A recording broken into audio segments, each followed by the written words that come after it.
नमस्कार, मैं हूं आकांक्षा। आप देख रहे हैं IBC 24 सैटेलाइट में। आप सभी का स्वागत है। बुलेटिन की शुरुआत इस वक्त की बड़ी खबर के साथ। रायपुर दक्षिण से भाजपा प्रत्याशी बृजमोहन अग्रवाल के साथ झूमाझटकी की खबर सामने आई है। बृजमोहन अग्रवाल के अनुसार चुनाव प्रचार के दौरान कुछ युवकों ने उन पर हमला करने की कोशिश की। इसके बाद बृजमोहन अग्रवाल समर्थकों के साथ कोतवाली थाना पहुंचे। यहां थाने के बाहर कार्यकर्ताओं ने घेराव कर जमकर नारेबाजी की। भाजपा नेताओं ने हमला करने वालों को तुरंत गिरफ्तार करने की मांग की है। भाजपा नेताओं ने कानून व्यवस्था पर सवाल उठाते हुए कांग्रेस सरकार को भी आड़े हाथ लिया। इस पर सीएम भूपेश बघेल ने कहा कि जिससे प्रधानमंत्री नरेंद्र मोदी भी डरते हैं, उन पर कोई कैसे हमला कर सकता है। मेरी जानकारी में रायपुर में पूरे देश भर से 500 से ज्यादा मुद्दे कांग्रेस पार्टी ने।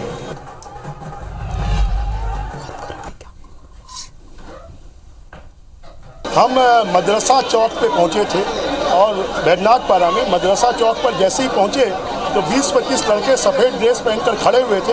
मैंने उनको हाथ जोड़ा कि कमल फूल में आपको वोट देना है। एक लड़के ने मेरी कॉलर पकड़ी और एक ने मुझे मारने की कोशिश की। मैं पीछे हट गया। मेरे PSO जो है वो मुझे घसीट कर पीछे ले गए, नहीं तो शायद मेरे साथ कोई दुर्घटना हो सकती थी। और मैं हर बार जब भी बैद्यनाथपाड़ा जाता हूँ, मैं मदरसे में वहाँ के मौलवी जी से मिलने जाता हूँ। मैं मदरसे के अंदर जाकर बैठ गया तो मैं बच गया, अदरवाइज हो सकता है मेरे साथ में कोई बड़ी दुर्घटना हो सकती थी। अब इतने वरिष्ठ नेता विधायक उन पर चुनाव प्रचार के दौरान इस प्रकार से हमला होता है, ये बर्दाश्त नहीं किया जाएगा। इस बात को लेकर जनता के बीच जाएंगे और ये बात तय है कि छत्तीसगढ़ की जनता इन गुंडे राज से, इस तुष्टीकरण की राजनीति से परिवर्तन चाहती है। अभी तक FIR नहीं की है। ये सब भूपेश के इशारे में हो रहा है। प्रशासन का गुंडागर्दी भूपेश के इशारे में हो रहा है, चुनाव को प्रभावित करने का।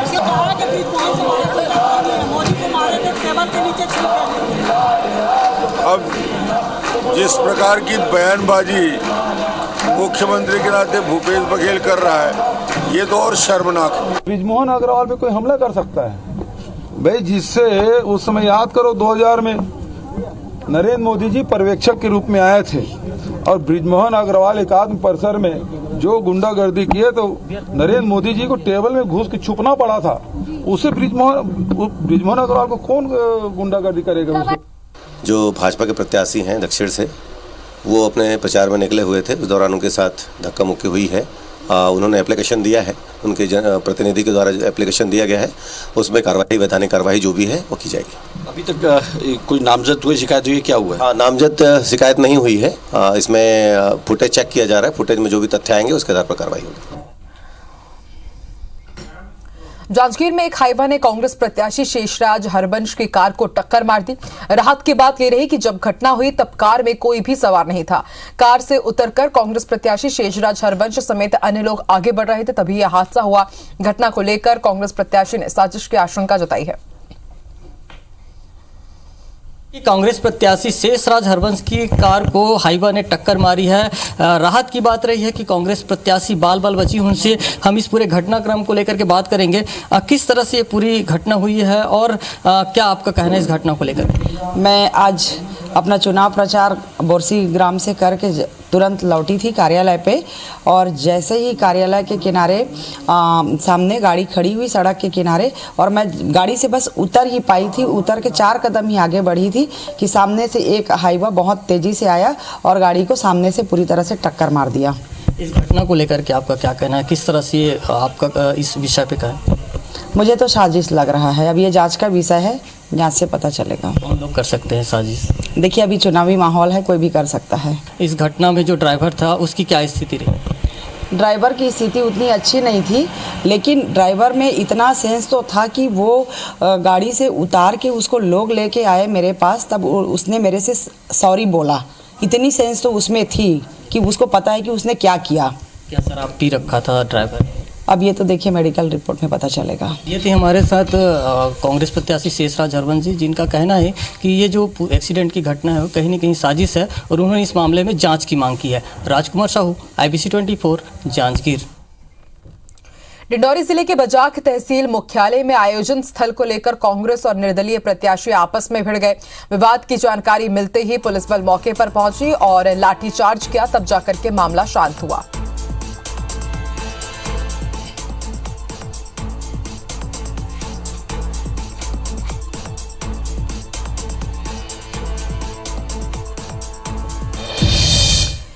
केंद्रीय गृह मंत्री अमित शाह छत्तीसगढ़ दौरे पर रहे। रायपुर में दूसरे चरण के लिए होने वाले मतदान के लिए रणनीति बनाई। फिर वो जशपुर के बगीचा पहुंचे और कांग्रेस सरकार पर जमकर वार किया। उन्होंने कहा कि कांग्रेस राज में धर्मांतरण का काम तेजी से चल रहा है।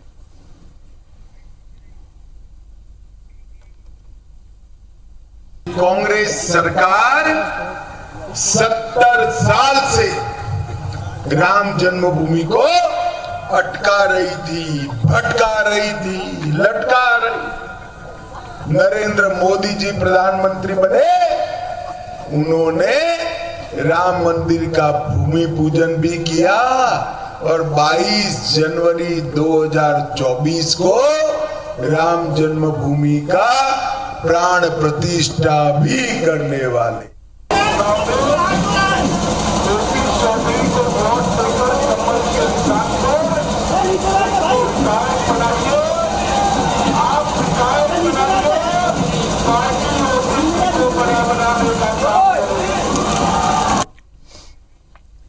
वहीं कांग्रेस महासचिव प्रियंका गांधी इन दिनों मिशन मध्य प्रदेश पर है और ताबड़तोड़ जनसभा रोड शो कर रही है। इसी कड़ी में गुरुवार को प्रियंका गांधी सतना के चित्रकूट पहुंची, जनसभा को संबोधित किया। इस दौरान प्रियंका गांधी ने बीजेपी सरकार पर तीखा हमला किया। न सिर्फ वो चित्रकूट पहुंची सतना के, बल्कि रीवा के एसएएफ मैदान पर भी उन्होंने चुनावी सभा को संबोधित किया, बीजेपी पर जमकर प्रहार किया।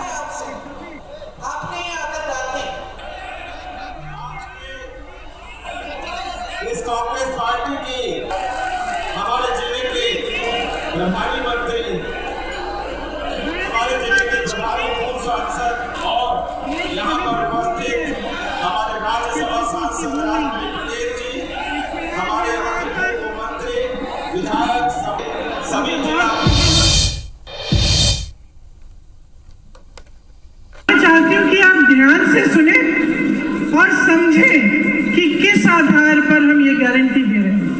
हम ये घोषणाएं जो है जब कांग्रेस पार्टी कर रही है तो इनमें और जो भाजपा की घोषणाएं हैं, क्योंकि भाजपा ने यहाँ पे 22,000 घोषणाएं की हैं, 22,000 उन्होंने घोषणाएं की और मैं पूछना चाहती हूँ कि अगर आपकी जानकारी में 22 भी पूरी की हो तो आप बता दीजिए। चुनाव के 2 महीने पहले आप घोषणा कर रहे हो, 18 सालों से आप अपना सरकार चला रहे हो, तो आपने ये घोषणा पहले क्यों नहीं की?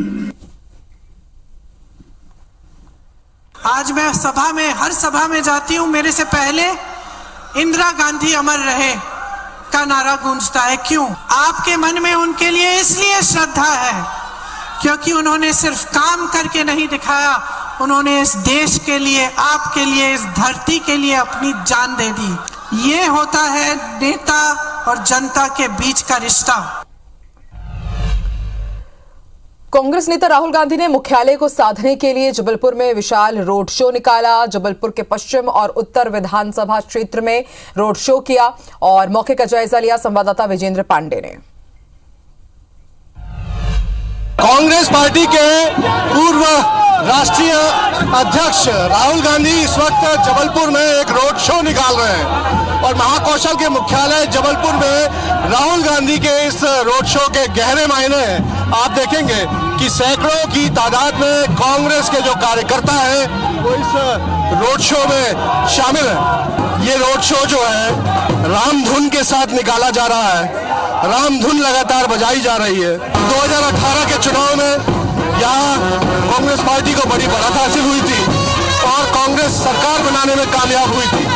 इस बार बीजेपी का केंद्रीय नेतृत्व हो, तमाम बड़े बड़े नेता हो, खुद प्रधानमंत्री नरेंद्र मोदी हो, लगातार उनकी ओर से महाकौशल को साधने की कोशिश की जाती रही, लेकिन आज हम कहें कि एक कांग्रेस की काउंटर स्ट्रेटजी जो है वो नजर आ रही है।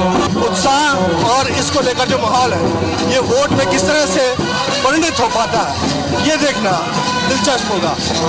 कैमरामैन सतीश सराठे के साथ विजेंद्र पांडे, IBC 24 जबलपुर। मुख्यमंत्री शिवराज सिंह चौहान इन दिनों ताबड़तोड़ चुनावी सभा कर रहे हैं। गुरुवार को सीएम शिवराज सिंह चौहान शिवपुरी के कोलारस और केरेरा विधानसभा पहुंचे और जनसभा को संबोधित किया। मुख्यमंत्री ने कहा कि इस बार बीजेपी की सरकार बनने पर हर परिवार को रोजगार दिया जाएगा।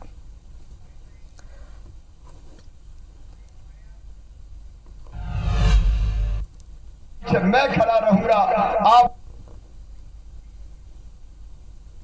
रोजगारी के दौर से निकाल के हर परिवार में एक रोजगार हम सुनिश्चित करेंगे ताकि परिवार की गाड़ी ठीक ढंग से चल सके और परिवार हंसी खुशी से रह सके। साल जो मेडिकल कॉलेज की होती है प्राइवेट की उतनी की हुई तो उनकी फीस उनके माता पिता नहीं भरवाएंगे, उनका मामा शिवराज सिंह चौहान भरवाएगा, भारतीय जनता पार्टी की सरकार भरवाएगी। मैं बच्चों के सपनों को किसी भी कीमत पर मरने नहीं दूंगा। मैं तो भैया और मामा हूं और इसलिए भैया के दिमाग में आया कि सगा भाई साल में एक बार बहन से राखी बंधवाता है और कुछ ना कुछ तो देता है। वो मैंने मध्य प्रदेश में किया और ये तय किया कि अपनी बहनों के खाते में पैसा डालूंगा। मेरे बहनों और भाइयों, आज आपका आशीर्वाद मांगने आया हूँ। प्रदीप को आशीर्वाद दीजिए। छत्तीसगढ़ के मुख्यमंत्री भूपेश बघेल गुरुवार को महासमुंद जिले के सरायपाली, बसना और खल्लारी के दौरे पर रहे, जहां उन्होंने चुनावी जनसभाओं को संबोधित कर जनता से कांग्रेस प्रत्याशियों को वोट देने की अपील की। वहीं भाजपा पर जमकर निशाना साधा। भारतीय जनता पार्टी के पास कोई मुद्दा है ही नहीं, तो ईडी और आईटी के माध्यम से चुनाव लड़ना चाहते हैं। तभी ईडी घुसे हुई है, किसी के घर में 7 दिन हो गया, किसी के घर में 5 दिन हो गया। ईडी वाले दुनिया भर की स्टोरी छाप रहे हैं। बढ़िया है, आप लोग भी मनोरंजन करिए। 17 तारीख की चलेगा ये। कांग्रेस के राष्ट्रीय प्रवक्ता गुरदीप सिंह सप्पल भोपाल पहुंचे। केंद्र की मोदी सरकार पर उन्होंने निशाना साधा और कहा कि खाद के बैग पर प्रधानमंत्री नरेंद्र मोदी की फोटो होने की वजह से निर्वाचन आयोग ने आपत्ति जताई है। खाद को बांटने की अनुमति ही नहीं दी। मोदी सरकार ने अपने राजनीतिक फायदे के लिए लाखों किसानों को मुसीबत में डाला। किसान को खाद उपलब्ध नहीं है। और क्यों उपलब्ध नहीं है? ये जो मोदी जी की गारंटी थी, वो मोदी जी की फोटो उसके आड़े आ गई और वो फोटो जो है उनकी गारंटी को विफल कर रही है। और आज किसान को खाद नहीं मिल रही है क्योंकि खाद के बैग के ऊपर मोदी जी की फोटो है और इलेक्शन के दौरान ये काम इलेक्शन कमीशन अलाउ नहीं करता है। ग्वालियर अंचल में भाजपा को बड़ा झटका लगा है। पूर्व विधायक ब्रिजेंद्र तिवारी ने बीजेपी छोड़ दी है और कांग्रेस में शामिल हो गए हैं। वहीं पूर्व मंत्री लाल सिंह आर्य के चाचा नारायण सिंह ने भी बीजेपी छोड़ दी है, कांग्रेस का दामन थाम लिया है। उन्हें पूर्व सीएम दिग्विजय सिंह ने कांग्रेस की सदस्यता दिलाई। राजा साहब आप विश्वास नहीं करेंगे कि 8 में मैं विधायक था और विधायक के पास नॉमिनेशन फाइल करने के 5000 रुपए नहीं थे। इस बात को कोई विश्वास नहीं करा, इसलिए चुप रहा। लेकिन 13 से लगातार मैं घुटन महसूस कर रहा हूं। मैं बिना शर्त कांग्रेस में जा रहा हूं, मेरी कोई शर्त नहीं। ब्रिजेंद्र तिवारी जी के हमारे पार्टी में शामिल होने के लिए मैं उनका हार्दिक स्वागत करता हूं, अभिनंदन करता हूं। तो सरकार तो हमारी बन रही है, लेकिन वो सारे कर्मचारी अधिकारी इस बात को समझ लें, अगर उन्होंने अपना काम करने का तरीका नहीं बदला तो फिर कोई बचाने वाला, कोई नरोत्तम मिश्रा या शिवराज सिंह चौहान नहीं आने वाला। मध्य प्रदेश में विधानसभा चुनाव को लेकर नेता प्रतिपक्ष डॉक्टर गोविंद सिंह का बयान सामने आया। उन्होंने कहा है कि प्रदेश में अब कांग्रेस की आंधी चल रही है। जनता कांग्रेस के साथ आगे आगे चल रही है, अब बीजेपी का सफाया करके ही दम लेगी।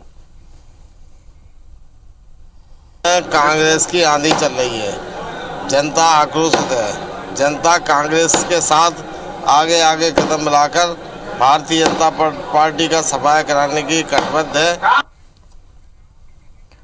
खंडवा के पुरासा पहुंचे केंद्रीय मंत्री ज्योतिरादित्य सिंधिया ने जनसभा को संबोधित किया और कांग्रेस पर तीखा हमला बोला। सिंधिया ने कहा कि 17 तारीख को ऐसा ऐतिहासिक मतदान करना है कि कांग्रेस का बोरिया बिस्तर बन जाए। सिंधिया ने कहा कि बीजेपी सरकार एक हाथ में आध्यात्मिक विकास, दूसरे हाथ में औद्योगिक विकास लेकर चलती है।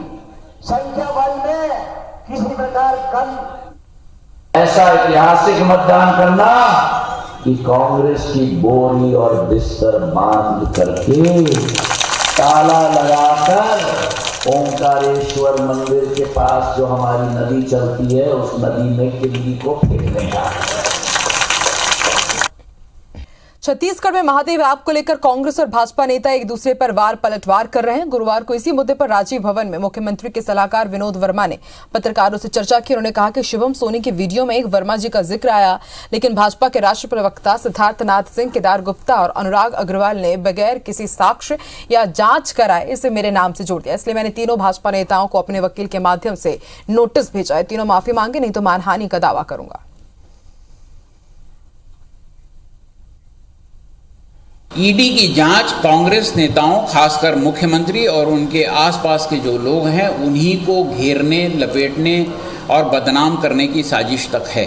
सिद्धार्थनाथ सिंह, केदार गुप्ता और अनुराग अग्रवाल ने मिलकर ये नतीजा अपने आप निकाल लिया कि ये वर्मा जी जो है वो विनोद वर्मा है। मेरे वकील ने एक नोटिस भेजी है, मैं मानहानि का मुकदमा करूंगा अगर वो इस नोटिस के बाद माफी नहीं मांगते हैं। राज्यसभा सांसद प्रमोद तिवारी ने भाजपा पर आरोप लगाए, कहा कि ईडी और भाजपा ने मिलकर सीएम भूपेश बघेल की छवि खराब करने की साजिश रची है। महादेव ऐप की कार्रवाई में जो रुपए पकड़ाए गए हैं उसमें ड्राइवर ने बयान दिया है कि पैसा किसी बघेल के लिए है, ना कि सीएम बघेल के लिए। अगर सीएम बघेल के लिए होते तो वो सीधे सीएम का नाम लेता।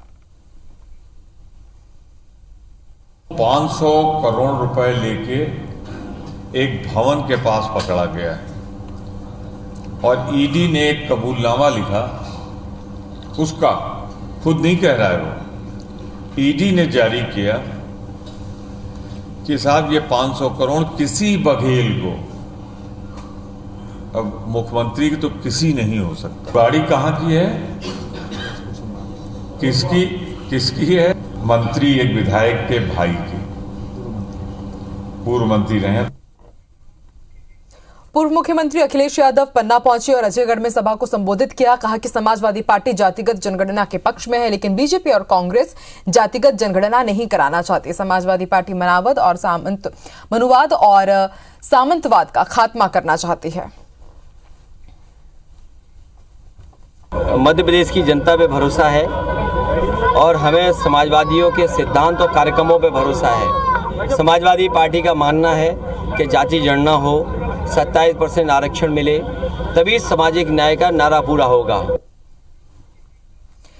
इंदौर में विधानसभा चुनाव की तैयारी तेज हो गई है। ऐसे में नेहरू स्टेडियम में मतदान की तैयारी आखिरी रूप ले रही है। इस बार 9 विधानसभाएं 9 रंगों में रंगी हुई नजर आएंगी, ताकि चुनाव के समय किसी भी तरह की समस्या सामने ना आए। नेहरू स्टेडियम में क्या खास रहेगा, इसका जायजा लिया ABC 24 संवाददाता निहारिका शर्मा ने। मध्य प्रदेश में आगामी 17 नवंबर को विधानसभा चुनाव होने हैं। ऐसे में अब तैयारियां जो है चुनाव को लेकर वो सभी तेज हो चुकी है। निर्वाचन विभाग द्वारा भी लगातार यहां पर जो समय समय पर कार्रवाई है वो भी की जा रही है। साथ ही में अन्य जितनी भी सामग्रियां हैं उनकी भी पैकिंग शुरू हो गई है। इस वक्त हम नेहरू स्टेडियम में ही मौजूद है। सर से जानेंगे कि किस तरह से पूरा कार्य जो है वो किया जा रहा है और सारी चीज़ों की तैयारियाँ अब पूरी होने लगी है। सर, किस तरह से 16 तारीख को यहाँ पर वितरण किया जाएगा और कब से कब तक ये सारी प्रक्रिया जो है उसे पूरी की जाएगी? 16 तारीख को, जैसा कि आपको पता है 17 को चुनाव है, तो 16 तारीख को मॉर्निंग में तकरीबन 7 बजे से दल आने लगते हैं। तो 16 तारीख को यहाँ पे सामग्री वितरण होगी। 170 खिड़कियों के माध्यम से 238 सेक्टरों, जो पूरे इंदौर के 9 विधानसभा के 238 सेक्टर हैं, वो वहाँ पे यहाँ पे उनके बैठक व्यवस्था रहेगी और वो वहाँ पे बैठेंगे और सामग्री उनको दी जाएगी। ये लगभग कार्रवाई मान के चलें 2 से ढाई घंटे में हो जानी चाहिए। फिर दल इसके बाद बैठ के अपना पूरा सामग्री का मिलान करता है, प्राप्ति वगैरह देता है और उसके बाद दलों का मूवमेंट होता है।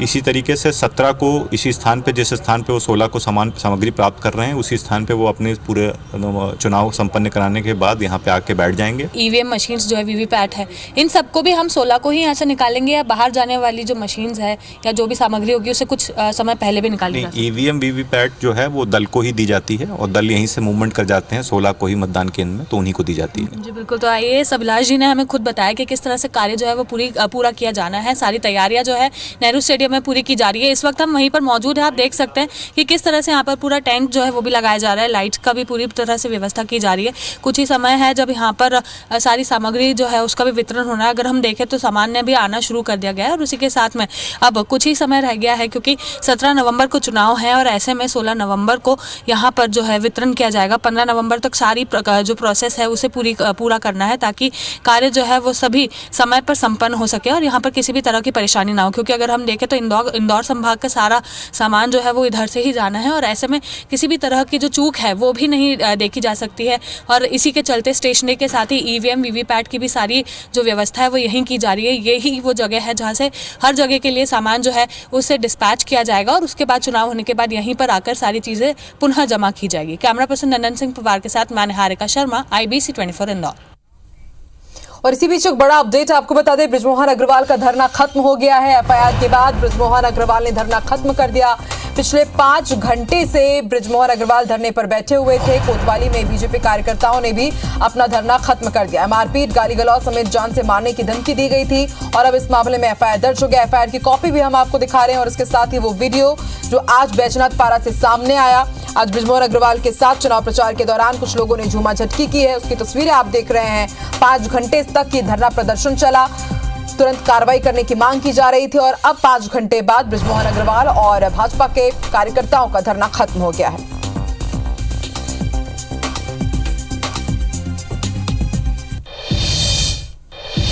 मध्य प्रदेश विधानसभा चुनाव में मतदान जागरूकता के लिए अनोखे तरीके अपनाए जा रहे हैं। राजधानी भोपाल में मोटू पतलू, छोटा भीम, टॉम एंड जेरी ने मैदानी मोर्चा संभाल लिया है और युवाओं को मतदान के लिए प्रेरित कर रहे हैं। इसके अलावा कई और खेलों को मतदान जागरूकता का माध्यम बनाया गया है।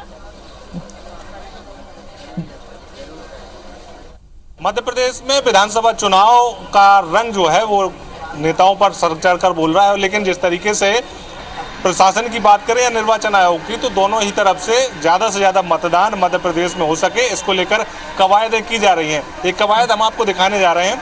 यहाँ पर देखिए कि जो कॉमिक कैरेक्टर हैं, Motu Patlu, Tom and Jerry और छोटा भीम, वो भी लोगों को मतदान के प्रति जागरूक करने का काम जो है वो राजधानी भोपाल में तमाम सारे इलाकों में करते हुए नजर आ रहे हैं। देखिए एक तख्ती भी इनके पास में है और ADR एक संस्था है, उसके माध्यम से ये पूरा जो कार्यक्रम है वो निर्वाचन आयोग ने चलाया हुआ है। मध्य प्रदेश में विधानसभा चुनाव के लिए वोट करें 17 नवंबर को। इसके साथ लोगों में इस बात को लेकर भी जागरूकता फैलाई जा रही है कि जो विजिल ऐप है, उस विजिल ऐप से आप तमाम सारे जो आचार संहिता के उल्लंघन की जो शिकायतें हैं वो भी कर सकते हैं और उसमें लगभग 90 मिनट में कार्रवाई का भी यहाँ पर आश्वासन जो है वो निर्वाचन आयोग ने दिया है। हमारे साथ में ADR के कोऑर्डिनेटर हैं, उनसे ही बात करेंगे। सर, किस तरीके का जो आपका अभियान है और कैसे आप लोग जागरूक कर रहे हैं लोगों को? जी, मैं ADR एसोसिएशन फॉर डेमोक्रेटिक संस्था से हूं और हम लोग अलग अलग भोपाल के अलग अलग क्षेत्रों में जहां पे यूथ और वोट डालने वाले लोग हैं वहां पे जाकर हम लोगों को मतदान के प्रति जागरूक कर रहे हैं कि 17 तारीख को वोट जरूर डालें।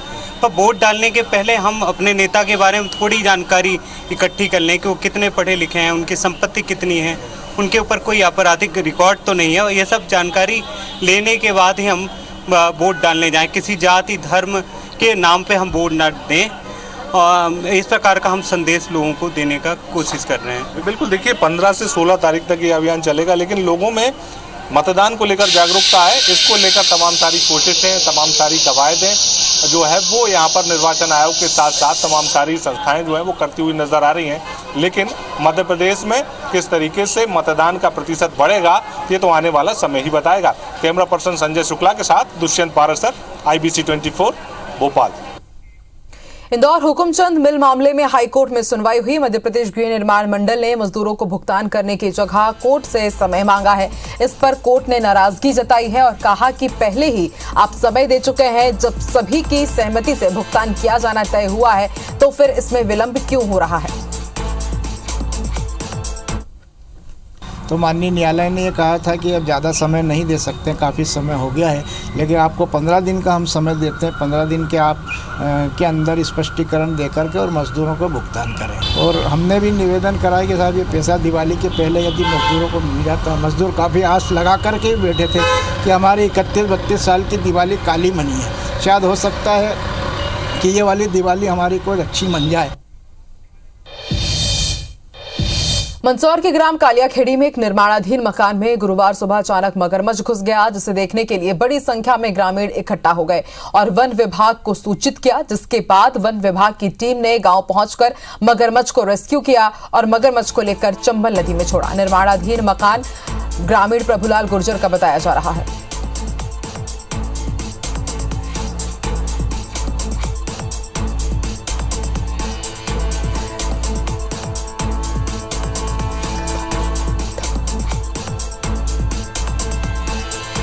तो तस्वीरें हम आपको दिखा रहे हैं, मंदसौर की तस्वीरें आप देखिए। निर्माणाधीन मकान में किस तरह से मगरमच्छ घुस गया है और आप अगर ठीक तरीके से देखेंगे तो आप देख सकते हैं किस तरह से इसको रेस्क्यू किया गया है और घर के अंदर गैस के ऊपर ये मगरमच्छ बैठा हुआ था, काफी लंबा, और ये वजनी मगरमच्छ आप देख सकते हैं। कड़ी मशक्कत के बाद इसे रेस्क्यू किया गया और फिर इसे तालाब में छोड़ा गया है। अभी तक ये स्पष्ट नहीं हो पाया कि आखिर ये मगरमच्छ यहाँ पर कैसे पहुंचा, लेकिन जिसने भी इस मंजर को देखा उसके होश फाख्ता हो गए। वन विभाग ने मगरमच्छ को रेस्क्यू किया। आप देखिए कितनी मशक्कत के बाद इसे छोड़ा गया है तालाब में।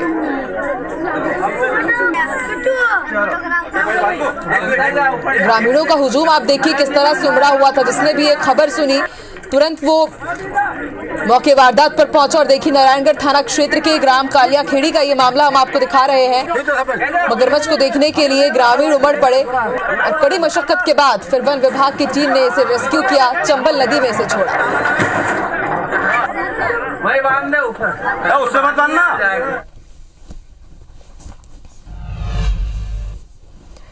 और इसी के साथ सिटी लाइट में फिलहाल इतना ही। देश और दुनिया की तमाम बड़ी खबरों के लिए आप देखते रहिए IBC 24। नमस्कार।